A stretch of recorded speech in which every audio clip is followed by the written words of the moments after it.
বাংলাদেশের একজন নাগরিক।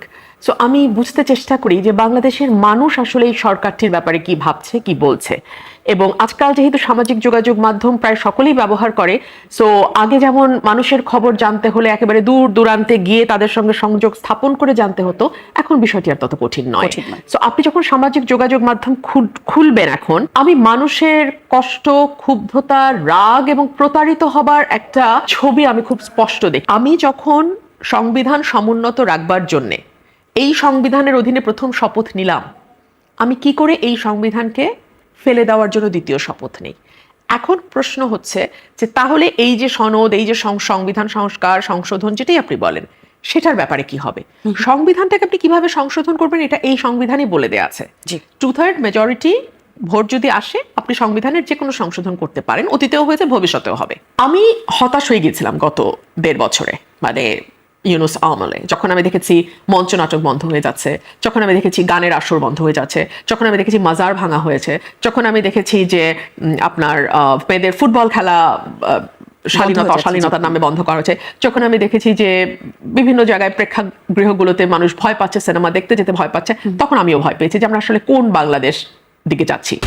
যেটা বলছিলাম যে 2 বছর আগে জুলাই আন্দোলনের পট পরিবর্তনের পর বদলে গেছে বাংলাদেশের রাজনৈতিক বাস্তবতা, এবং সামনে আবারও 5 আগস্ট, এবং এই 5 আগস্টকে কেন্দ্র করে এক ধরনের রাজনৈতিক আলোচনা আবারও স্বরূপ এখন বর্তমানে। একটু বলবেন, গত 2 বছর পার হয়ে এখন নতুন সরকার, যদিও আপনি সংসদ সদস্য আগেও ছিলেন, এখনো আছেন, শুভকামনা সে কারণে আপনাকে, কিন্তু বলবেন যে এখন আসলে বাংলাদেশের রাজনীতি কোন দিকে যাচ্ছে, মোড় কোথায় ঘুরছে? আপনাকে অসংখ্য ধন্যবাদ। আমি একজন রাজনীতিবিদ, একজন আইনজীবী, একজন মানবাধিকার কর্মী হবার সঙ্গে সঙ্গে আমি বাংলাদেশের একজন নাগরিক। সো আমি বুঝতে চেষ্টা করি যে বাংলাদেশের মানুষ আসলে এই সরকারটির ব্যাপারে কি ভাবছে, কি বলছে। এবং আজকাল যেহেতু সামাজিক যোগাযোগ মাধ্যম প্রায় সকলেই ব্যবহার করে, সো আগে যেমন মানুষের খবর জানতে হলে একেবারে দূর দূরান্তে গিয়ে তাদের সঙ্গে সংযোগ স্থাপন করে জানতে হতো, এখন বিষয়টি আর তত কঠিন নয়। সো আপনি যখন সামাজিক যোগাযোগ মাধ্যম খুলবেন, এখন আমি মানুষের কষ্ট, ক্ষুব্ধতা, রাগ এবং প্রতারিত হবার একটা ছবি আমি খুব স্পষ্ট দেখি। ধরুন, আমি গত কদিন ধরে সামাজিক যোগাযোগ মাধ্যমে যখনই যাচ্ছি, আমি দেখছি সাধারণ মানুষ, একেবারেই সাধারণ মানুষ, যারা কোনো রাজনৈতিক দল করেন না, কোনো দল ক্ষমতায় আসলে তারা মন্ত্রী এমপিও কখনোই হবেন না, তারা কেউ সিএনজি চালক, কেউ বাসের ড্রাইভার, কেউ সবজি বিক্রেতা, কেউ একেবারেই কোনো সাধারণ কর্মকর্তা কোনো অফিসের, তাদের কেউ বলছেন যে গ্যাস নাই, বাড়িতে চুলা জ্বলছে না, রাস্তায় বেরোলে সিএনজি চলছে না, ইলেকট্রিসিটি নাই। তারা বলছে যে ফ্যাক্টরিগুলো বন্ধ হয়ে যাচ্ছে বিকজ গ্যাস সরবরাহ নাই, বাজারে জিনিসপত্রের দাম 400 টাকা কেজি কাঁচামরিচ।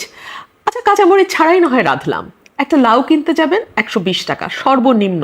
আমি যেটা দিয়ে বাজার করি আমি সেটা বলছি আপনাকে, 100 টাকার নিচে কোনো সবজি নাই, কোনো সবজি নাই, মাছ মাংস বাদ দিলাম। সো এরকম একটা অবস্থায় দাঁড়িয়ে মানুষের যখন নাভিশ্বাস অবস্থা, তখন আপনি বলেন আমি আসলে কার সাথে কার তুলনা করবো। এবং আমরা যখন একটা কথা বলি, তখন তো মানুষ খুব চেষ্টা করে মানে ভুল ধরবার, যে উনি কি ওই দলের পক্ষ হয়ে বলছেন, বা উনি কি অন্য কোনো দলের লেজুর বৃত্তি করছেন। সাধারণ মানুষের কথা শোনেন, হ্যাঁ, কারণ আমরা রাজনীতিবিদ, আমরা আমাদের সুবিধা মতো কথা হয়তো অনেক সময় অনেকে বলে, কিন্তু সাধারণ মানুষের যদি আপনি দেখেন, তারা বলবে যে আমরা 5ই আগস্ট কি করলাম যে আজকে আমাদেরকে এরকম দুর্ভোগের মধ্যে পড়তে হচ্ছে। বাড়িতে গেলে রান্না নাই, কারণ গ্যাস নাই। সিলিন্ডার কিনতে গেলে 1500 টাকার সিলিন্ডার বা 1800 টাকার সিলিন্ডার 2000 টাকার নিচে আপনি পাবেন না, 2200 টাকার নিচে আপনি পাবেন না। কর্মী ছাঁটাই হচ্ছে ফ্যাক্টরিগুলোতে, কারণ তারা উৎপাদন করতে পারছে না, গ্যাস নাই, বিদ্যুৎ নাই, তারা কিভাবে উৎপাদন করবে। সো এই যে চতুর্মুখী একটা চাপে মানুষ পড়েছে, সাধারণ মানুষ পড়েছে, তাদের আওয়াজটাও যে কেউ শুনতে পাচ্ছে বলে মনে হয় না। ধরুন, গত কয়েকদিন ধরে ভুতুরে বিল, ইলেকট্রিসিটির ভুতুরে বিল নিয়ে ব্যাপক আলোচনা হচ্ছে। যারা হয়তো 5000 টাকা বিল দিত, তাদের 15,000 টাকা বিল আসে। এখন আমি নিউজ দেখলাম ডিপিডিসি বলেছে যদি কেউ এরকম কোনো কথা ছড়ায় তার বিরুদ্ধে ব্যবস্থা নেবে। মানে মানুষ এখন কথা ভুতুরে বিল এসছে এই কথাটাও বলতে পারবে না, বললে তার বিরুদ্ধে ব্যবস্থা নেবে। তাহলে আসলে ফ্যাসিবাদ, স্বৈরাচার যে শব্দগুলো আমরা ব্যবহার করছি, সেই শব্দগুলো ব্যবহারের আবারও প্রয়োজন পড়তে পারে কিনা সেটা আপনার কাছে প্রশ্ন রাখবো। কিন্তু যে কথা আপনি বলছিলেন যে সরকারের ব্যাপারে কি ভাবছে মানুষ, এই কথা দিয়ে আপনি শুরু করেছেন আজকের আয়োজন, একটু কি বলবেন যে বিএনপির পক্ষ থেকে বলা হয়, অনেকেই আমরা বলতে দেখি যে এই সরকার এই যাবৎকালীন সবচেয়ে মানবিক সরকার, এবং এই সরকারের যেই সাধারণ চলাফেরা বা তার মানুষের সাথে এঙ্গেজ হওয়ার যেই ব্যাপারটা, এটা সাধারণ মানুষ পছন্দ করছে, এটা দলের পক্ষ থেকেও বলা হয়। আপনি কি বলবেন যে এই মানবিক সরকার কি তাহলে সাধারণ মানুষের কথা ভাবছে না? দেখুন, পৃথিবীর বড় বড় দেশে যেখানে সিস্টেম কাজ করে সেখানে আপনার অনেক কিছু দেখতে ভাল লাগবে। ধরুন, ব্রিটেনের প্রাইম মিনিস্টার যখন তার ওয়াইফকে নিয়ে বৃষ্টিতে ছাতা ক্যারি করবেন, আপনার দেখতে ভালো লাগবে, কারণ আপনার বাড়ির চুলা জ্বলছে, আপনার ইলেকট্রিসিটি কাজ করছে, আপনার বিল যেগুলো দেওয়ার ঠিক মতো আপনি পাচ্ছেন। বাজারে গেলে অদ্ভুত 116%, সিপিডি বলছিল যে 116% মূল্য বেড়েছে খাদ্যদ্রব্যের। হ্যাঁ, সো এরকম উদ্ভট মূল্যস্ফীতি আপনার মুখোমুখি হতে হবে না। এবং খুব অদ্ভুত ব্যাপার যে বাংলাদেশের ন্যূনতম যে নাগরিক সুবিধাগুলো তার কোনোটাই আমরা পাই না। বর্ষাকাল আসলে প্রতিটা রাস্তা মোটামুটি পানির নিচে চলে যায়। তো যখন এইরকম জীবনে যখন আমাদের চলতে হয়, তখন না এই দৃশ্যগুলো আমাদের কাটা ঘায়ে নুনের ছিটার মতো মনে হয়। এবং আমাদের একটা দীর্ঘদিনের সংস্কৃতি হচ্ছে যে প্রধানমন্ত্রী যিনি হন তিনি ঈশ্বর, আর বাকি সবাই দুষ্ট। তো ঈশ্বর খুব চেষ্টা করেন দুষ্টদের ঠিক করা, কিন্তু তিনি পারেন না। কিন্তু আমরা ভুলে যাই যে প্রধানমন্ত্রী শুধু মন্ত্রিপরিষদ না, স্বায়ত্তশাসিত সংস্থাগুলোরও প্রধান কে হবেন, কোন বিশ্ববিদ্যালয়ে গিয়ে কে ভিসি হবে, কে প্রক্টর হবে, এগুলো পর্যন্ত বাংলাদেশের সংস্কৃতিতে নাম্বার 1-এর কাছ থেকে আসে। যে কারণে আমরা প্রধানমন্ত্রীর ক্ষমতা ভারসাম্যের কথা সবসময় বলি। সো আমরা যখন অন্য দপ্তরগুলোর ফেলিয়ারগুলো হাইলাইট করতে থাকি, তখন আমরা একই সঙ্গে একটা অদ্ভুত স্ববিরোধী কথা বলতে থাকি। না, প্রধানমন্ত্রী তো ভালো, উনি তো সাদাসিধে জীবনযাপন করেন। ধরুন, প্রধানমন্ত্রী 200 টাকার একটা শার্ট পরলেন, তাতে কি আপনার ঘরের গ্যাসের ফ্যাসিলিটিটা নিশ্চিত হবে? প্রধানমন্ত্রী বাজেট সেশনের পরে, যেদিন বাজেট শেষ হয়, বাজেট পাশে, সেই রাতে 350 জন এমপির একটা ডিনার থাকে, সেটা উনি কস্ট কার্টেল করার জন্য বন্ধ করে দিলেন। ওই ডিনারে আপনার পার প্লেট 2500 টাকা করে ধরলেও তো 5 লাখ 6 লাখ টাকার বেশি খরচ হয় না। তো এই 6 লাখ টাকা বাঁচানোর জন্য আপনি রাষ্ট্রের কি উপকারটা করতে পারছেন ওটা দিয়ে? সো মানুষ না অত বোকা না। মানে আপনি আপনার পার্সোনাল ইমেজ বিল্ডিং এর জন্য অনেক কিছু বলতে পারেন, করতে পারেন, দেখাতে পারেন, কিন্তু মানুষ সেটাতে আর মানে কনভিন্সড হয়ে যায় বলে, বা এইভাবে আপনি একটা মানে জাতিকে দীর্ঘ সময় কনভিন্সড করে অন্ধকারে রাখতে পারবেন বলে আমার মনে হয় না। আপনি এই এই জায়গাগুলোতে আমরা আসবো আলোচনার একটা পর্যায়ে, যে বিষয়ে আসলে সরাসরি আপনাকে প্রশ্ন করতে চাই। অবশ্যই একই বিষয় নিয়ে আপনি উত্তর দিয়েছেন বেশ কয়েকটা জায়গায়। একটু বলি যে বিএনপির মতো সংবিধান সংস্কার পরিষদের সদস্য হিসেবে আপনি শপথ নেননি, আপনি বেশ কয়েকটা জায়গায় এটা উত্তর দিয়েছেন। কিন্তু এছাড়াও নানা রকম বিষয় এখন যুক্ত আছে, মানে আলোচনায় আছে, গণভোট আছে, জুলাই সনদের বিষয়টি, একই সাথে নতুন করে যোগ হয়েছে এখন আসলে রুমিন ফারহানা কেন সংবিধান সংস্কার পরিষদের সদস্য হননি, শপথ নিলেন না। একটু বলবেন আপনি এই বিষয়গুলোতে আসলে, এই বিষয়গুলো নিয়ে রাজনীতিটা আসলে কোথায় হচ্ছে তাহলে? দেখুন, আমি তো একজন সংসদ সদস্য, সেই সঙ্গে একজন আইনজীবী। আমার দীর্ঘ 25 বছরের প্র্যাকটিস আছে। আমি তো আমার আইনের ন্যূনতম যে বেসিক নলেজ, সেটাকে তো ভুলে যেতে পারি না। সো আমি যখন সংবিধান সমুন্নত রাখবার জন্যে এই সংবিধানের অধীনে প্রথম শপথ নিলাম, আমি কি করে এই সংবিধানকে ফেলে দেওয়ার জন্য দ্বিতীয় শপথ নেই? এখন প্রশ্ন হচ্ছে যে তাহলে এই যে সনদ, এই যে সংবিধান সংস্কার, সংশোধন, যেটাই আপনি বলেন, সেটার ব্যাপারে কি হবে? সংবিধানটাকে আপনি কিভাবে সংশোধন করবেন, এটা এই সংবিধানই বলে দেয়া আছে। 2/3 মেজরিটি ভোট যদি আসে, আপনি সংবিধানের যে কোনো সংশোধন করতে পারেন, অতীতেও হয়েছে, ভবিষ্যতেও হবে।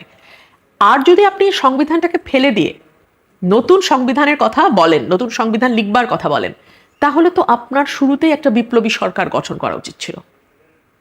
এই সংবিধান ফেলে দিলাম, নতুন রাষ্ট্র ব্যবস্থা আমরা তৈরি করব, নতুন রাষ্ট্র কাঠামো নির্মাণ করব। সেজন্য আমাদের মানে দিনের পর দিন আলোচনা হবে, মানুষের সঙ্গে যোগাযোগ হবে। মানুষ কি চায় সেটা তো আমাদের জানতে হবে। আপনি আমি কি চাই ডাজন্ট ম্যাটার, কারণ আপনি আমাদের জায়গায় বসেছি, মানে আমি সংসদ সদস্য হিসেবে আমারটা বলছি, বিকজ আমার একটা পার্টিকুলার কনস্টিটিউয়েন্সির মেজরিটি মানুষ আমাকে চেয়েছে, সিম্পল। কিন্তু তাই বলে আমি একটা দেশের পুরো খল নলচে পাল্টে দেবো, এটা শুধুমাত্র আমি একটা দলের রিপ্রেজেন্টেটিভ বলে এই অধিকার আমি রাখি না। আমাকে আবারও গণমানুষের কাছে ফিরতে হবে। তাহলে গণভোটের প্রসঙ্গটা যদি এখানে আসে, হ্যাঁ, গণভোটের ব্যাপারে যেটা হয়েছে, যেটা তো বিএনপি খুব ইন্টারেস্টিং একটা উত্তর দিয়েছে, যে আমাদের হাতে কোনো উপায় ছিল না, আমরা চেয়েছি দ্রুত একটা নির্বাচন করতে। সো পুরোটার মধ্যেই যে একটা গাঁজাখুরি এবং এক ধরনের হাইড অ্যান্ড সিক খেলা, মানুষের সাথে অন্য পলিটিক্যাল পার্টিজের সঙ্গে হাইড অ্যান্ড সিক খেলা, এটা তো বোঝাই যাচ্ছে। সো এটা তো আর কিছু বলার নেই। এবং দেখুন, গণভোটে আপনি 4টা প্রশ্নের একটা উত্তর। আচ্ছা, আপনি আমাকে বলেন, আমরা আইনজীবী, দীর্ঘদিন আমরা এটার উপর পড়াশোনা করেছি, পাশ করেছি, প্র্যাকটিস করছি, আমাদেরও এই প্রশ্নের মর্মার্থ বুঝতে হিমশিম খেতে হয়। সেখানে গ্রামের যেই মানুষটি নিজের নাম স্বাক্ষর করার চেয়ে টিপসইতে বেশি স্বাচ্ছন্দ্য বোধ করেন, উনি কি করে এই জটিল শব্দ গুচ্ছ বুঝে সেখানে হ্যাঁ বা না দেবেন? হ্যাঁ বা নাতে ব্যাখ্যা করবেন। হ্যাঁ বা না সাধারণত আমরা খুব সিম্পল কোয়েশ্চেনে যাই। আপনি কি এটা চান? আপনি এটা চান বা চান না?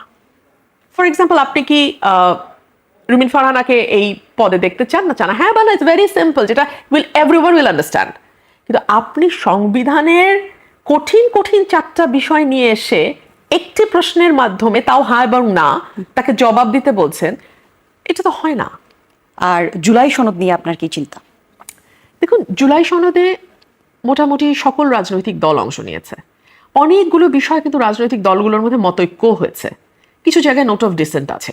সো যেই জায়গাগুলোতে রাজনৈতিক দলগুলো সকলেই একমতে পৌঁছেছে, সেই জায়গাগুলোতে পরিবর্তন আনতে অসুবিধা কোথায়? আচ্ছা, আপনি সেটাও বাদ দেন, জুলাই সনদ। এখন তো সরকার গঠন করেছে বিএনপি। বিএনপির ভিশন 2030টা, যেটা 2016 সালে বিএনপির চেয়ারপারসন বেগম খালেদা জিয়া দিয়েছিলেন, এবং পরবর্তীতে যেটা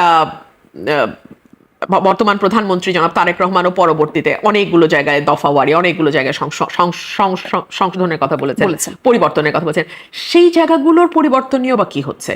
ধরুন, আমাদের প্রধানমন্ত্রী এবং রাষ্ট্রপতি ক্ষমতার ভারসাম্য, জি, এটা নিয়ে কি কোনো কথা আওয়াজ কোথাও শুনতে পাচ্ছেন? কিংবা সকল দলীয় প্রধানের কাছে ছেড়ে দেওয়া হয়েছে। এবং রাষ্ট্রপতির ক্ষমতা কতটুকু থাকবে না থাকবে, রাষ্ট্রপতি কে হবে এটা তো উনি ঠিক করবেন, মানে গোজ উইদাউট সেইং। কিন্তু তাদের মধ্যে ক্ষমতার যে ভারসাম্যের প্রশ্নটা, সেটাও তো নিয়ে আর কোনো আলোচনা আমরা শুনছি না। দ্বিকক্ষ বিশিষ্ট সংসদ, এটা নিয়ে কিন্তু কোনো আলোচনা আর হচ্ছে না। আমরা কোনো আলোচনা শুনতে পাচ্ছি না যে মানবাধিকার কমিশন কিভাবে হবে, অন্যান্য যে স্বায়ত্তশাসিত প্রতিষ্ঠানগুলো আছে সেগুলোর নিরপেক্ষতা এবং স্বাধীনতা বজায় রাখবার জন্য আমরা কি মেজার নিব, কিভাবে ওনাদের প্রধান, মানবাধিকার কমিশনের প্রধান হোক কিংবা বাংলাদেশ ব্যাংকের প্রধান হোক, গভর্নর হোক, কিভাবে আমরা নিয়োগ করব, সেই নীতিমালাটা কি হবে আমরা ঠিক করতে পারি নাই। ইন্ডিপেন্ডেন্স অফ জুডিশিয়ারি বাংলাদেশের দীর্ঘদিনের চাওয়া। জি, এই ইন্ডিপেন্ডেন্স অফ জুডিশিয়ারির জন্য আমরা কি করতে পারি? একটা সচিবালয় প্রতিষ্ঠার হয়েছিল, কিন্তু সেটা নিয়েও আর কোনো আলোচনা হচ্ছে না। সংসদের কথা বললেন তো, একটু এই জায়গাটাতে প্রশ্ন করতে চাই। 2 মিনিট সময় পাওয়ার জন্য এখনো ছুটোছুটি আপনাকে করতে হয় কিনা? বলার সময় আপনি পাচ্ছেন? আমাকে আর বলবেন না যে কি পরিমাণ ছুটোছুটি আমাকে করতে হয়।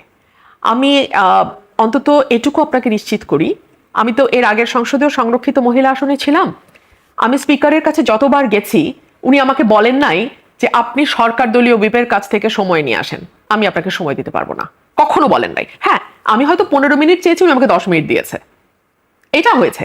কিন্তু স্পিকার মহোদয় আমাকে আউটরাইট নো বলে বের করে দেওয়া, এটা হয় নাই। এখন এটা হয়। এখন আমার তো কোনো হুইপ নাই। সরকার দলীয় হুইপও তো আমি তার আন্ডারে না, বিরোধী দলের হুইপের আন্ডারেও আমি না, chief whip, all by myself. তাহলে আমার সময়টা কে দেবে? এই যে আপনি জুলাই চার্টার নিয়ে কথা বলছেন, এটা নিয়ে তো সকল দলের সদস্যরা, রিপ্রেজেন্টেটিভরা কথা, আমি তো কথা বলতে পারি নাই। কিন্তু জুলাইয়ে আপনি চিন্তা করে দেখেন, 1 তারিখ, 2 তারিখ, 3 তারিখ, 4 তারিখ, 5 তারিখ, যেই মুখগুলোকে আপনি চেনেন, তাদের কাকে আপনি রাস্তায় দেখেছেন? আপনি কাকে দেখেছেন? আপনি আমাকে দেখেছেন, রাইট? 350 জন সদস্যের মধ্যে আপনি আমাকে দেখেছেন। কিন্তু আমি জুলাই নিয়ে কোনো কথা বলতে পারছি না।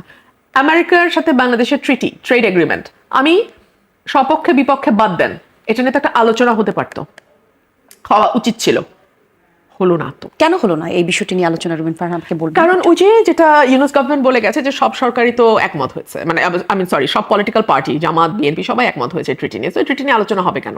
আরো বিস্তারিত কোনো তথ্য দিতে চান আপনি এই প্রসঙ্গে? দেখুন, আমার কাছে মনে হয়েছে যে বিএনপি মানে কখনো ক্ষমতায় যেতে পারবে নিকট ভবিষ্যতে, এটা তারা চিন্তা করতে পারে নাই। সো এটা তাদের পড়ে পাওয়া 14 আনা। আর জামাতে ইসলাম, আপনি সেই ভারতের ইতিহাস থেকে দেখেন, এটা ভারত পাকিস্তান সব ইতিহাস ঘেটে দেখেন, 2টার বেশি আসন তারা জীবনে কোনোদিন পায় নাই। এখন তারা so everybody is enjoying there position. বাংলাদেশের মানুষের কি হলো? বাংলাদেশকে এখন মানে কয়েক গুণ বেশি মূল্যে আমেরিকা থেকে কিছু কিনতে হবে কি হবে না, এগুলো নিয়ে তো কারো মাথা ব্যথা নাই। বাংলাদেশের মানুষকে নিয়ে, সাধারণ মানুষ কেমন আছে আপনি আমাকে বলেন। এই যে মব মব মব মব, এই 2 বছরে মব বন্ধ হয়েছে? আপনি আমাকে বলেন, মব কি বন্ধ হয়েছে? 2 বছরের মধ্যে 18 মাস ছিল ইউনুস সরকার, যারা মবের জনক, পালনকর্তা, লালনকর্তা, ব্রিডার, এবং যারা মবকে মানে হতে দিয়েছে এবং পেট্রন করেছে। এরপরে আসলে BNP Sarkar, where is the change? আমরা দেখলাম যে সাবেক উপদেষ্টা মাহফুজ আলম বলেছেন মব জারি রাখতে হবে, নইলে পরে যার যার পিঠের চামড়া থাকবে না। এটা আসলে কোন জায়গা থেকে বলেছেন ধারণা করতে আমি পারেন জানি না, মাহফুজ আলম এটা বলতে পারেন, আমি জানি না। তবে হ্যাঁ, 18 মাসের কথা আমি বলি। জি। 18 মাসের ওই সময়টা ইউনূস সরকারের সময় তাদের তো কোনো দল ছিল না, কিন্তু তাদের ক্ষমতার আকাঙ্ক্ষা ছিল। তাদের কোনো ভোট চাওয়ার মতন 300 এমপি হওয়ার মতন পার্টি ছিল না, তা নির্দলীয়, কিন্তু তাদের 5 বছর রান করার ইচ্ছা ছিল। সো বিভিন্ন সময় বিভিন্ন ইস্যুকে সামনে এনে একটা অরাজকতা তৈরি করা, যেটা তারা করতে চাইছে কিন্তু করতে পারবে না, ভাবছে প্রেশার আসবে, তখন মব লেলিয়ে দেওয়া, এই কাজগুলো তারা করেছে। আর বিএনপিকে আমার কাছে মনে হয় ননশালেন্ট। ওরা আসলে মানে ওরা বুঝতেই পারছে না যে ওরা আসলে এতদিন মারধর খাওয়ার পর ক্ষমতায় গেছে তো, এবং খুব যে একটা মানে তাদের কোনো বিরাট কন্ট্রিবিউশন হয়েছে বা তারা একটা খুব সহি পথে আন্দোলন করে ক্ষমতায় যেতে পেরেছে, ব্যাপারটা তেমনও না। সো তাদের কাছে এটা একটা মানে পড়ে পাওয়া 14 আনার মতন। প্রতিদিন ঘুম থেকে উঠে এক একজন চিন্তা করে, আরে আমি তো মন্ত্রী, আরে আমি তো প্রধানমন্ত্রী, আরে কি সে থেকে কি হয়ে গেল, কোথা থেকে কি হয়ে গেল, জুম মিটিং থেকে এখন সরকার প্রধান। সো এই যে একটা এটার সাথে অ্যাডজাস্টেড হওয়া, এই ওয়েদারের সাথে অ্যাডজাস্টেড হওয়া, মানে weather means the political weather. হ্যাঁ, দীর্ঘ সময় হতাশার মধ্যে থাকার পর যখন অ্যাব্রাপ্টলি সব বদলায় যায়, আপনি যদি এখন সকাল উঠে দেখেন আপনি বেহেশতে, আপনি তো আসলে বেহেশতের সাথে অ্যাডজাস্ট হতে আপনার টাইম লাগবে অনেক। সো বাংলাদেশের রাজনীতি এমন যেখানে সরকারে যে থাকে সে বেহেশতে থাকে, সে বেহেশতে থাকে। সো সেই কারণে একেবারে টপ থেকে শুরু করে আমাদের ওয়ার্ড নেতা পর্যন্ত এক একজনের মানে এখনো মানে ঘুম থেকেই তারা জাগতে পারে নাই যে তারা যে মানে কি বলবো, মানে পাওয়ার কামস উইথ রেসপন্সিবিলিটি, এইটা তাদের বুঝবার বা এটা ধারণ করবার মতন অবস্থাতেই তারা নাই। আপনি তো আসলে লম্বা সময় বিএনপিতে ছিলেন, আপনি একাই বলা চলে সংসদে বিএনপির স্পোক পার্সন হিসেবে লম্বা সময় কথা বলে যাচ্ছেন, তার প্রমাণ গণমাধ্যম থেকে শুরু করে ইন্টারনেট, সোশ্যাল মিডিয়া সব জায়গাতে আছে। আপনি যদি বিএনপি থেকে বের না হতেন তখনও কি আপনি এভাবে সরব থাকতেন, এই কথাগুলো বলতেন? হ্যাঁ বলতাম।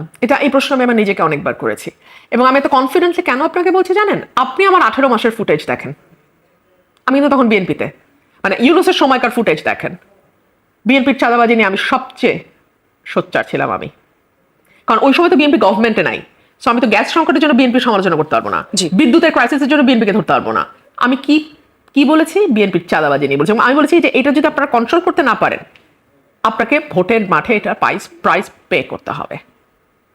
সো এরপরে বিএনপি আমাকে শোকজ করেছে, খুবই মানে গোপনীয়ভাবে শোকজ হয়েছে। মোবাইলে আমাকে চিঠির একটা ছবি পাঠিয়ে বলা হয়েছে জবাব দিতে, ওইটাও আমি গোপন রাখি নাই। 72 ঘন্টার মধ্যে আমাকে টাইম দিয়েছে। আমি তার বহু আগেই 300 পাতার এক বই জমা দিয়ে এসেছি বিএনপির কার্যালয়ে। সো আমার সাথে বিএনপির ট্যাসেল তো ছিল, এবং বিএনপি যখন ইভেন আমাকে তখন প্রায় টকশোতে প্রশ্ন করতো আপনাকে নমিনেশন না দিলে আপনি কি করবেন, আমি তখনও টকশোতে বলেছি না দিলে আমি ইন্ডিপেন্ডেন্ট ইলেকশন করবো। এগুলো কিন্তু একটা দলে থেকে সাধারণত কেউ বলে না, বলে পায়ে ধরবো, কাঁদবো, কাফনের কাপড় পরবো, অনেক নাকা উত্তর দেয়। আমি এগুলো করিনি, আমি কেন স্ট্রেট বলেছি আমি ইলেকশন করবো, আমি একটা ভোট পেলে একটা ভোট পাবো, আমি ইলেকশন করবো। কারণ আমি তো আমার কনস্টিটিউয়েন্সিতে 10 বছর পরিশ্রম করেছি। এক একজন যখন আওয়ামী লীগের সঙ্গে লোকাল লেভেলে হাত মিলিয়ে চলেছে, ব্যবসা করেছে, নিজেদের দোকানপাট ব্যবসা সব বজায় রেখে চলেছে, আমি তো তখন আমার প্রফেশন বিসর্জন দিয়ে আমি কাজ করেছি। সো মানুষ, আমি দেখতে চাই মানুষ মনে রাখে কিনা, মানুষ মনে রেখেছে। অর্থাৎ রাজনৈতিক ব্যক্তিত্ব হোক অথবা সাধারণ মানুষের সঙ্গে রাজনৈতিক ব্যক্তিদের যে সম্পর্ক, সেই সম্পর্কের হিসাব সাধারণ মানুষ করে সব সময়। আমি অন্তত এখন পর্যন্ত তাই রেখেছি। থাকুন আমাদের সঙ্গে, একটা বিরতি নিয়ে আবার আলোচনা ফিরতে চাই। দর্শক, নতুন বাংলাদেশ দেখছেন, আমাদের সঙ্গে ব্যারিস্টার রুমিন ফারহানা আছেন, কথা বলবো আরো বিরতির পর। দেখছেন নতুন বাংলাদেশ। দর্শক, আরো একবার আমন্ত্রণ যারা এখন যুক্ত হয়েছেন, আজকে আমাদের অতিথি ব্যারিস্টার রুমিন ফারহানা, সংসদ সদস্য। কথা বলছিলাম আমরা তার সঙ্গে, আলাপের বিষয় আসলে সমসাময়িক রাজনীতি, বিভিন্ন বিষয় নিয়ে কথা বলতে চাই ব্যারিস্টার রুমিন ফারহানা। আমরা কথা বলতে চাই তরুণ রাজনৈতিক দল এনসিপির পুরো বিষয়ে। এখন আসলে কথার এক ধরনের রাজনীতি আমরা চলছি, পুরো রাজনীতির মাঠ উত্তপ্ত, কারা বড় কারা ছোট, কি শালীন কি অশালীন, রাজনীতিতে বক্তৃতা কথার এগুলোর শালীনতা আদৌ কিছু আছে কিনা? আমি 24-এর আগে বা 5 অগস্টের আগে যখন দেয়াল লিখনগুলো দেখেছি, বলতে বাধা নেই, মুগ্ধ হয়েছি। যে একটা খুব চমৎকার লাইন ছিল নজরুলের, যে ধর্মের সঙ্গে রাজনীতিকে মিলায়ও না, শেষমেশ কি তোমরা রাধাচূড়াকে কি জানি একটা সেলিম চূড়া না এরকম একটা কিছু ডাকবা, ফাতেমা চূড়া ডাকবা। এত সুন্দর কথাটা।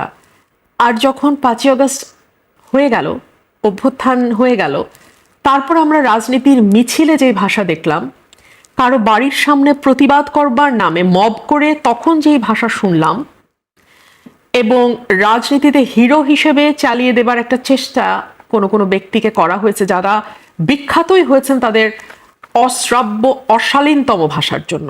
এই ভাষার রাজনীতি আপনি সরিয়ে রাখেন, আপনি কি এই ভাষা কোনো নাটকের সংলাপ হিসেবে দিতে পারবেন? মানে এমন একটি নাটক যে নাটকটি গণমাধ্যমে প্রচারিত হবে এবং সেখানে পরিবার সহ সবাই দেখবে নাটকটি, আপনি যদি একটা নাটকের ভাষা হিসেবেও চিন্তা করেন। সংস্কৃতি, নাটক এগুলো কি মানুষ এখন কতটা চায় সেটাও কিন্তু একটা প্রশ্ন এসে দাঁড়িয়েছে। এটা একটা বড় প্রশ্ন, আমি সেই জায়গায় আসবো, এটা খুব গুরুত্বপূর্ণ প্রশ্ন, আমি সেটা আলাদাভাবে অ্যাড্রেস করব। কিন্তু আপনি যেহেতু রাজনীতির ভাষা বলছেন, রাজনীতির মতন একটা বিষয় যেখানে একই সঙ্গে আপনার মেধা, আপনার শিক্ষা, আপনার পারিবারিক শিক্ষা, আপনার মানে একটা সার্বিক আদর্শ হয়ে উঠবার যে একটা বিষয় জড়িত, ওতপ্রোতভাবে জড়িত, সেরকম একটা ক্ষেত্রে যে মিছিলে এই ভাষা ব্যবহার করা যায়, স্লোগানে এই নোংরা গালি দেয়া যায়, কিংবা পরস্পরকে আক্রমণের সময় এত খারাপ ভাষা ব্যবহার করা যায়, এটা পৃথিবীর কোথাও হয়নি, বিশ্বাস করেন, কোথাও হয়নি। এগুলো হয় হয়তো মানে যেই জায়গাগুলো আসলে কোনো ভদ্র মানুষের সেখানে আসা যাওয়া হয় না। হ্যাঁ, গালাগালি বিদেশেও হয়, বলবে অনেকে যে বিদেশেও তো গালাগালি হয়। কখন হয়? রাতের বেলা যখন পাবগুলোতে মারামারি হয়, তখন এক মাতাল আরেক মাতালকে গালি দেয়, এবং তাদের দুই মাতালকে ধরে যখন বাউন্সার বাইরে ফেলে দেয়, তখন হয়তো লাস্টে একটা গালি দিয়ে ফেলে দেয়। কিন্তু এগুলো আসলে মানে একটা ফর্মাল জায়গায় কখনো সভ্য সমাজে মানে এগুলো হয় না, কিন্তু হয়েছে। এখন আপনি যে প্রশ্ন করলেন, নাটক, সিনেমা, গান, নাচ, আমি হতাশ হয়ে গিয়েছিলাম গত 1.5 বছরে, মানে ইউনুস আমলে, যখন আমি দেখেছি মঞ্চ নাটক বন্ধ হয়ে যাচ্ছে, যখন আমি দেখেছি গানের আসর বন্ধ হয়ে যাচ্ছে, যখন আমি দেখেছি মাজার ভাঙা হয়েছে, যখন আমি দেখেছি যে আপনার মেয়েদের ফুটবল খেলা শালীনতা অশালীনতার নামে বন্ধ করা হয়েছে, যখন আমি দেখেছি যে বিভিন্ন জায়গায় প্রেক্ষাগৃহগুলোতে মানুষ ভয় পাচ্ছে, সিনেমা দেখতে যেতে ভয় পাচ্ছে, তখন আমিও ভয় পেয়েছি যে আমরা আসলে কোন বাংলাদেশ দিকে যাচ্ছি। এরপরে গত 6 মাসে সরকার আসবার পরে প্রত্যেকে আশা করেছিল অবস্থার পরিবর্তন হবে। এমনকি বাংলাদেশের চলচ্চিত্র সেন্সর বোর্ড যে সিনেমাটাকে রিলিজ করেছে, 13 বছর হলে আপনি সিনেমাটা দেখতে পারেন, বনলতা এক্সপ্রেসের কথা আমি বলছি, সেটা নিয়েও ব্রাহ্মণবাড়িয়াতে আমাকে মানববন্ধন করতে হচ্ছে। তারপরেও কিন্তু সিনেমাটা সেখানে সম্প্রচারিত হয়নি। সম্প্রচারিত হয়েছে ফরচুনেটলি। এটা কোনো ব্রাহ্মণবাড়িয়া কিন্তু কোনো প্রেক্ষাগৃহ না, ওটা ভেঙে ফেলেছে মৌলবাদীর আগেই। হ্যাঁ, সো ওটা একটা স্টুডেন্টদের প্রাইভেট উদ্যোগ ছিল, মাঠে ইয়ে করবে, পরের দিন ওরা মাঠে করতে পেরেছে, মানে ইটস এ গুড নিউজ যে ওরা পেরেছে, কিন্তু তার জন্য আমাকে রাস্তায় দাঁড়াতে হচ্ছে। এবং সরকার আটগাড়ি পুলিশ পাঠিয়ে সিনেমা বন্ধের পক্ষে কাজ করেছে। আপনি চিন্তা করেন, সরকার আটগাড়ি পুলিশ পাঠিয়ে সিনেমাটা যাতে প্রদর্শিত না হয় সেই ব্যবস্থা করেছে। এরপরে আপনি আসেন মেয়েদের উপর মরাল পুলিশিং, কিছুটা হয়তো কমেছে, কিন্তু কতটা কমেছে? আমি বললাম না যে মানুষের আওয়াজ শোনা কিন্তু এখন খুব কঠিন কিছু না। আপনি ফেসবুকে গেলে মানুষের আওয়াজ পাবেন। সাধারণ মানুষ বলছে যে, ধরেন যে সিএনজি ড্রাইভার বলছে, আমি রাত 2টা-3টার সময় ট্রিপ মেরে বাসায় ফিরতাম, কোনোদিন ভয় লাগে নাই। এখন তো যাত্রী পাই না সন্ধ্যার পরে, কেউ তো বেরোতে চায় না। কোথায় ছিনতাই হবে, কোথায় একটা অপহরণ হবে, কোথায় তার নারী সদস্যের উপরে একটা লাঞ্ছনার ঘটনা ঘটবে। সো মানুষের মধ্যে এই যে ভীতি কিন্তু খুব ভয়াবহ। ভীতি এমন জিনিস যেটা অ্যাকচুয়ালি হবে কি হবে না তার চেয়ে ভীতিটা বড় হয়ে দাঁড়ায়। সো মানুষ খুব প্রয়োজন না হলে বের হয় না। আপনি লক্ষ্য করবেন, আমি কিন্তু গত 15 বছর রাত 12টা-1টা পর্যন্ত টকশো করেছি। তখন আমার কথাগুলো যাদের খুব মিষ্টি লাগতো তারা কিন্তু এখন পাওয়ারে কিংবা অপোজিশনে, অর্থাৎ দে আর দি পাওয়ার পার্সন নাও। আমাকে কোথাও টকশোতে দেখেন আপনারা? কারণ আমি 7টার পরে চেষ্টা করি বাসায় থাকার। আপনি কি অনিরাপদ অনুভব? আমি অনিরাপদ বোধ করি। রাত 12টার সময় চ্যানেলের গাড়িতে আমি ফাঁকা রাস্তায় ফিরবো, আমি অনিরাপদ বোধ করি। হ্যাঁ, এটা আমি বলেছিলাম ইউনুসের সময়, তখন অনেক ট্রোল হয়েছিল আমাকে নিয়ে। আল্লাহ তার জবাব এই দেশের মানুষ যারা ট্রোল করেছিল তাদেরকে দিয়েছে। একটার পর একটা ঘটনা যখন ঘটতে শুরু করলো, এইটার জবাব মানুষ পেয়ে গেছে। অর্থাৎ এই যে ধর্মভিত্তিক রাজনীতির যে চর্চা আমরা দেখছি, সেই চর্চার কোনো চাপে আপনিও পড়েছেন কিনা? দেখুন, উগ্রপন্থার সমস্যাটা কি? উগ্রপন্থার মানেই হলো তারা মনে করে তারা সঠিক, বাকি সবাই বেঠিক। আপনারও যে আপনার মতন করে ধর্ম পালনের অধিকার আছে, আপনারও যে ধর্ম পালন কিংবা না পালন করবার অধিকার আছে, এবং দিন শেষে আপনি যে কেবলমাত্র আপনার সমস্ত কর্মকাণ্ডের জন্য জবাব দিতে বাধ্য, আর কেউ না। এই কথাটা আসলে ওনারা ঠিক মানতে রাজি নন। ওনারা ওনাদের মতন করে ধর্ম দেখেন, যতক্ষণ না পর্যন্ত আমার অ্যাক্টিভিটি কাউকে ক্ষতি না করছে। অ্যাবসলিউটলি, এটা একদম মানে নর্মাল ব্যাপার। কিন্তু মুশকিল হচ্ছে যে ধর্মের সঙ্গে যখন রাজনীতি মিলে যায়, এটা নিয়ে খুব বিখ্যাত কিছু কথা আছে যে মানে সবচেয়ে দুষ্ট লোকের রাজনীতিতে সবচেয়ে দুষ্ট লোকদের শেষ আশ্রয় হচ্ছে ধর্ম। যখন সে যুক্তিতে পারবে না, যখন সে জনপ্রিয়তায় পিছিয়ে পড়বে, যখন সে কল্যাণমূলক রাষ্ট্র প্রতিষ্ঠায়, মানে মানুষের কল্যাণ হয় এরকম কোনো কিছু, এরকম কোনো সার্ভিস বেসড পলিটিক্স করতে ব্যর্থ হবে, তখন তার লাস্ট আশ্রয় হচ্ছে আইদার ধর্ম আর উগ্র জাতীয়তাবাদ। এই দুটো হচ্ছে তার লাস্ট রিসোর্ট। সো ধর্মকে যদি আপনি রাজনীতির সঙ্গে মিলিয়ে ফেলেন, তখন না ধর্ম টেকে না রাজনীতি থাকে। সেই জায়গা থেকে আসলে ওই যে আপনি যেটা বলছিলেন যে তরুণ রাজনীতিবিদ, ধর্মভিত্তিক রাজনীতি যারা হচ্ছে, আমরা যেমন একটা জায়গাতে শুনতে পাচ্ছি যে রুবিন ফারহান আবার নতুন রাজনীতি দলের সঙ্গে সংযুক্ত হবেন। আপনি কারোর সাথে যোগ দিচ্ছেন কিনা দলে আমাদের? একদম না, একদম না, একদম না। I have seen enough and I can differentiate with one party from the other. প্রত্যেকের একটাই লক্ষ্য, আমি চেয়ারে বসবো, বসার পর কিন্তু সেম অ্যাক্টিভিটিস গুলো হবে। খুব মজার, দেখুন আমি আপনাকে যে কথা দিয়ে আমি শুরু করেছিলাম, আপনি বারবার আপনাকে ওই দিকেই নিয়ে যাব। জি, রাজনীতিবিদরা যার যার স্বার্থে কাজ করবে, আমরাও যে সরকার যখন থাকে তার পক্ষে কাজ করে, জি। ইভেন জুডিশিয়ারিও বাধ্য হয় কাজ করতে। কিন্তু একজন রিক্সা চালক বা একজন সিএনজি ড্রাইভার, সে কিন্তু কারো অধীনস্থ না। সে কিন্তু মসনদের পাশেও যায় না, মসনদের লোকজনের সাথে তার ওঠা বসাও নাই। সে স্বাধীন মানুষ, দরিদ্র হতে পারে কিন্তু সে স্বাধীন। জি। সে যখন বলে যে আমরা কি চেয়েছি আর কি পেলাম, আমরা তো আগে বেটার ছিলাম, এটা আমি বললে অনেক রকম কথা বেরোবে। ও রুমিন বোধহয় আওয়ামী লীগের সঙ্গে, রুমিন বোধহয় আওয়ামী লীগের সাথে যোগ দেবে। না রে ভাই, না, আমার মতন এত শক্ত ক্রিটিক আওয়ামী লীগের বাংলাদেশে কেউ ছিল না। আমি খুব বিনীতভাবে মনে করি যে যুক্তি, তর্ক, তথ্য দিয়ে, একেবারে পরিসংখ্যান দিয়ে টকশোতে কথা বলা, এটা আমার স্টাইল, এটা আমি শুরু করেছিলাম। এভাবে কেউ এরকম খাতা নিয়ে এসে বসে টকশো কখনো করে না। এটা নিয়ে বহু হাসাহাসি হয়েছে শুরুর দিকে। 13-14 সালে বহু হাসাহাসি হয়েছে, উনি খাতা বই নিয়ে এসে টকশো করে। আমি খাতা বই নিয়ে এসে টকশো করেছিলাম এবং আমি একেবারে তথ্য বেসড কথা বলতাম, যে কারণে আমাকে আক্রমণ করার সুযোগটা কম ছিল, মানে উপায় ছিল না কি। তো সেই আওয়ামী লীগের সাথে আমাকে ট্যাগ ইন করার কোনো অর্থ নাই। কিন্তু আমি যা ফিল করি, আমি দেখি ওই সিএনজি ওয়ালাটাও একই রকম ফিল করে। আমি বললে আপনি ট্যাগ দিবেন, কিন্তু সিএনজি ওয়ালাকে আপনি কি ট্যাগ দিবেন? সে তো মসনদে কোনোদিন ছিলও না, মসনদে কোনোদিন যাবেও না। তো ওই মানুষটার কথা কিন্তু আপনার ভ্যালু করতে হবে। তাহলে আপনার রাজনৈতিক ভবিষ্যৎ কি, মানে তাহলে আপনি কিভাবে রাজনীতি করবেন? দেখুন, আমি ভবিষ্যতের ব্যাপারে একেবারেই আল্লাহর উপর নির্ভরশীল। কারণ আমি দেখেছি জীবনে, আমার এই মধ্য জীবনে এসে আমি দেখেছি, জীবনে যা হওয়ার কথা আপনি কখনো চিন্তাও করবেন না, আপনি সেটা হবেন, সেটাই ঘটবে আপনার জীবনে। আর যেটা আপনি মনে করবেন শতভাগ নিশ্চিত, দেখবেন হাতের ভাগ দিয়ে নাই হয়ে গেছে। সো ভবিষ্যৎ আল্লাহর হাতে। তবে হ্যাঁ, আমার নিজের তো একটা চাওয়া পাওয়ার ব্যাপার আছে, ইচ্ছার ব্যাপার আছে। আমি একজন রাজনীতিবিদ হতে চাই, আর বাকিগুলো হচ্ছে বাই প্রোডাক্ট। মন্ত্রী বলেন, এমপি বলেন, এগুলো বাই প্রোডাক্ট।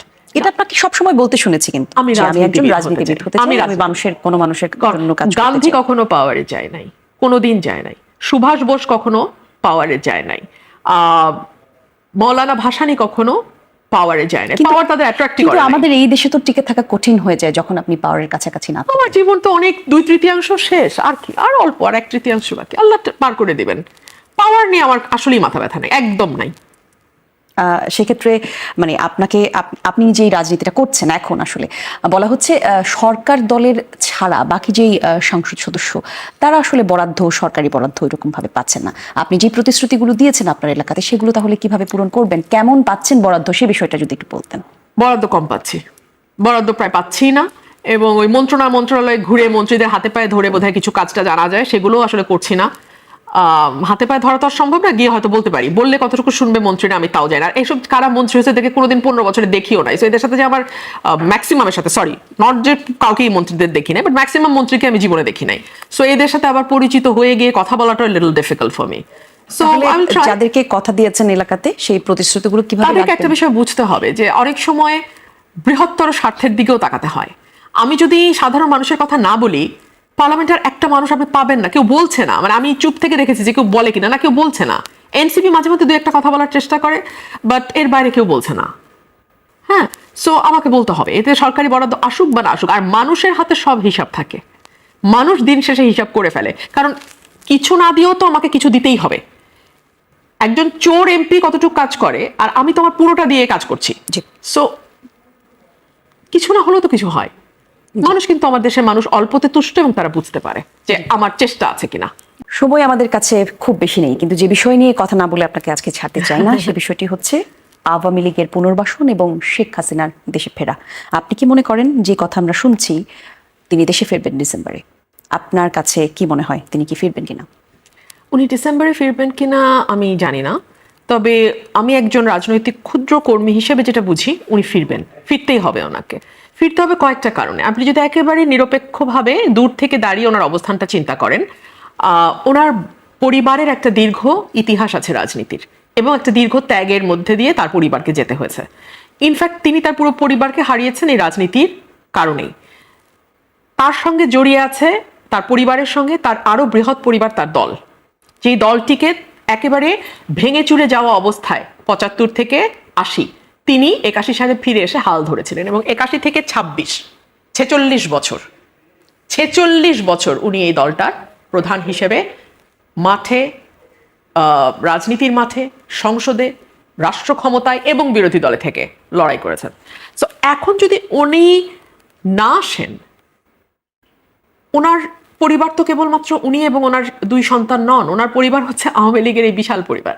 সো এই কোটি কোটি নেতাকর্মী, সমর্থক, ভোটার, যারা ভোটার ধরেন, নেতাকর্মী বাদ দিলেন, হ্যাঁ, সাধারণ মানুষ, তাদের কি হবে? ১, ২ হলো ওনার পরিবার এবং ওনার ব্যক্তির যে ত্যাগ এই রাজনীতির পেছনে, সেটা কোথায় যাবে? ৩ হলো ওনার বয়স হচ্ছে, আল্লাহ না করুক ওনার স্বাভাবিক মৃত্যু যে কোনো দিন হতে পারে। বিদেশের মাটিতে যদি ওনার মৃত্যু হয়, that is the end of the story. মানে ওনার রাজনৈতিক জীবন, ওনার দলের ভবিষ্যৎ, সবকিছুর উপরে that will be the last nail in the coffin. So আমার মনে হয় এগুলো আমি যেমন মানে দূর থেকে দেখে হিসাব করি একজন রাজনৈতিক কর্মী হিসেবে, আমি চিন্তা করেছি আসা না আসার মধ্যে ইয়েটা কি, উনিও নিশ্চয় করেন। আর উনি ফিরে আসা সবচেয়ে বেকায়দায় কারা পড়বে আপনি বলেন তো? এটা আমি আরো ৯ মাস আগে বলেছিলাম, সবচেয়ে বেকায়দায় পড়বে সরকার, সবচেয়ে বেকায়দায়। আজকে স্বরাষ্ট্রমন্ত্রী বলেছেন যে ৫ই আগস্ট ঘিরে যে তৎপরতা আওয়ামী লীগ করতে চায় সেই মুরুদ আওয়ামী লীগের নেই। আপারে ৪ আগস্ট ২০২৪ বিএনপিরও মুরদ ছিল না। এরকম বড় বড় দল দেখলে মনে হয় আরে কিচ্ছু নাই, কোত্থেকে যে বেরোবে এটা হিসাব করে পাবেন না। আপনি আমাকে বলেন না, এই আপনারাই আর আমরা তো একই জায়গায় বহু বহু বহু স্টক শো করেছি। ৪ আগস্ট ২০২৪ বিএনপি কই ছিল? তো সুতরাং নাইটাই এগুলো বলা যায়। হাসিনাও বহু বলছে বিএনপি নাই, এগুলো বললে শান্তি লাগে, শান্তি পাওয়ার জন্য বলে, ওটা কোনো অসুবিধা নেই, পলিটিক্যাল রেটরিক। যদি নাই থাকে তাহলে আর শো ন্যারেজ দেখায় সব কর্মীকে ভিতরে রাখতে হয় কেন? তাহলে ৫ জনের মিছিলে ৫০০ জনের নামে মামলা হয় কেন? কেন আমার এলাকায় যেই ছেলেটা হয়তো দল কোনোটাই করে না, হাসের ইলেকশন করেছে আমার সাথে, তার নামও আওয়ামী লীগের মধ্যে ঢুকায় দিয়ে মামলা দিতে হয়? এত ভয় কেন সরকারে যদি আওয়ামী লীগ কোথাও নাই থাকে? তো ওগুলোর জব আমি দিতে চাই না। আর স্বরাষ্ট্রমন্ত্রীর বরং ফোকাস করা উচিত ওনার নিজের মন্ত্রণালয়। সবচেয়ে খারাপ অবস্থা স্বরাষ্ট্রের। উনি তো ডিফ্যাক্টো প্রধানমন্ত্রী হয়ে মনে করতেছেন যে বাংলা মানে যতগুলো মন্ত্রণালয় আছে সবগুলোর দায়িত্বে উনি। ব্যাপারটা এরকম না, ওনার মন্ত্রণালয় কিন্তু ডুবে গেছে। He better focus on his own মন্ত্রণালয়। তো যাই হোক, আমি যেটা বলতেছিলাম যে ওনার এই সকল কিছুর হিসাব ওনার কাছেও নিশ্চিত আছে, এবং উনি যদি ফিরে আসে সবচেয়ে বেকায়দায় পড়বে সরকার। না পারবে ফাঁসি দিতে, না পারবে কারাগারে নিয়ে নিরাপদ অবস্থায় রাখতে। এই জায়গায় একটু আপনাকে কাটলাম, ফাঁসির কথা বললেন তো, এনসিপির নাহিদ ইসলাম আজকেই বলেছেন যে শেখ হাসিনা বিমানবন্দরে নামার পর সরাসরি তাকে ফাঁসির কাস্টে ঝোলানো। শুনেন, রাজনীতি তো একটু হুঙ্কার টুঙ্কার না দিলে তো হয় না। নেতা কর্মীদের একটু চাঙ্গা রাখতে হয়। নেতা না হয় আছে 10টা, আর কর্মী না হয় আছে 5টা, 15 জনকে তো চাঙ্গা রাখতে হবে। সেটা নিয়ে আমার কোনো বক্তব্য নাই। আমি সাধারণ মানুষের কথা শুনতে চাই, সাধারণ মানুষ কি বলে, কি ভাবে। আপনারাও কান পাতেন, আমি পলিটিক্যাল পার্টি সবগুলোকে বলবো আপনারা কান পাতেন, আপনারা দেখেন সাধারণ মানুষ কি বলে। আমার কথা আপনাদের তিতা লাগবে, আমাকে আপনারা খারিজ করে দিতে পারেন, ট্যাগ দিতে পারেন, অমুক তমুক বলতে পারেন, গালাগালি করতে, আমার কিচ্ছু যায় আসে না। হাসিনার আমলে আমাকে বহুত গালি খাইতে হয়েছে, আমার কিচ্ছু যায় আসে না। কিন্তু মানুষ কি বলে এটা কান পাতেন। কেন পাতেন? আমি এনসিপিকেও বলবো, বিএনপিকেও বলবো, জামাতকেও বলবো, কারণ মানুষকে ঘিরে আপনাদের কাজ। আর আওয়ামী লীগকেও বলবো কান পাতেন, মানুষ কি বলে বোঝার চেষ্টা করেন। আপনারা যে যখন ক্ষমতায় থাকে সে কিন্তু মানুষের পালসটা বুঝতে পারে না বলেই 5ই আগস্টের মতো ঘটনা ঘটে। তো সেই কারণে আমি বলবো প্রত্যেকটা রাজনৈতিক দলকেই মানুষ কি বলে শোনেন, গণপরিবহন ব্যবহার করেন, রাস্তায় হাঁটেন, দুটো মানুষের সাথে কথা বলেন, আর কিছু না হোক ফেসবুকে দেখেন, অনেক ছোট ছোট ছোট ছোট মোবাইল জার্নালিস্ট আছে, তারা কিন্তু ঠাস করে একে তাকে ধরে বাইট নেয়, কথা শোনে। সাধারণ মানুষ যারা দরবারের সঙ্গে যুক্ত না, দরবারহীন মানুষের কথা শোনেন, তাহলে বুঝতে পারবেন মানুষ কি চায়। অনেক ধন্যবাদ আপনাকে।